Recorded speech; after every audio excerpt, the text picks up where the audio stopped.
இயேசு கிறிஸ்துவின் சிலுவை பாடுகளை நினைவுகூரும் பெரிய வெள்ளி ஆராதனைகள் நாடளாவிய ரீதியில் உள்ள தேவாலயங்களில் இன்று இடம்பெற்றன. கிளிநொச்சி புனித அந்தோனியார் ஆலயம் மற்றும் புனித திரேசால் தேவாலயத்திலும் திருச்சிலுவை பாதை ஆராதனை இடம்பெற்றது.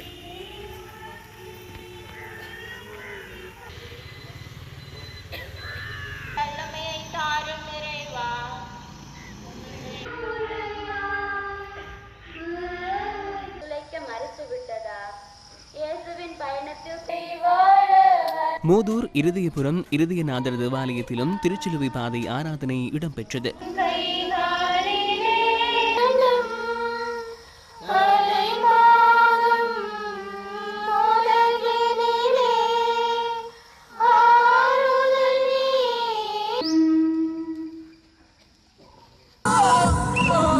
மட்டக்களப்பு தாண்டவன்வெளி புனித காணிக்கை மாதா தேவாலயத்திலும் திருச்சிலுவை பாதை ஆராதனை இடம்பெற்றது.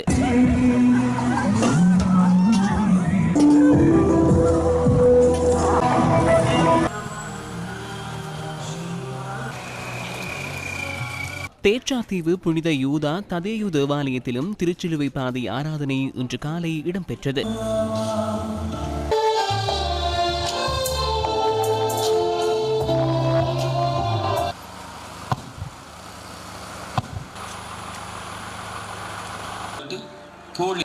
அனைத்து சுமைகளையும்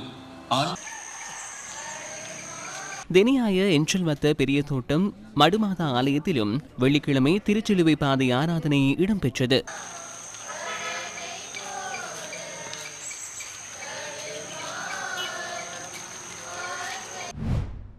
உயிர்த்த ஞாயிறு தினத்தில் கிறிஸ்துவ தேவாலயங்களை அண்மித்து பாதுகாப்பை உறுதிப்படுத்துமாறு பாதுகாப்பு செயலாளர் முப்படை தளபதிகளுக்கு அறிவுறுத்தியுள்ளார்.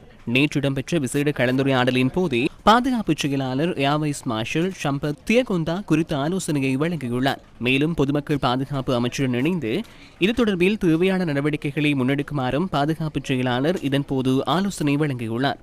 அமைதியான பாதுகாப்பான சூழலில் உயிர்த்த ஞாயிறு ஆராதனைகளில் பொதுமக்கள் கலந்து கொள்ளும் வாய்ப்பை வழங்குவதே இதன் நோக்கமாகும்.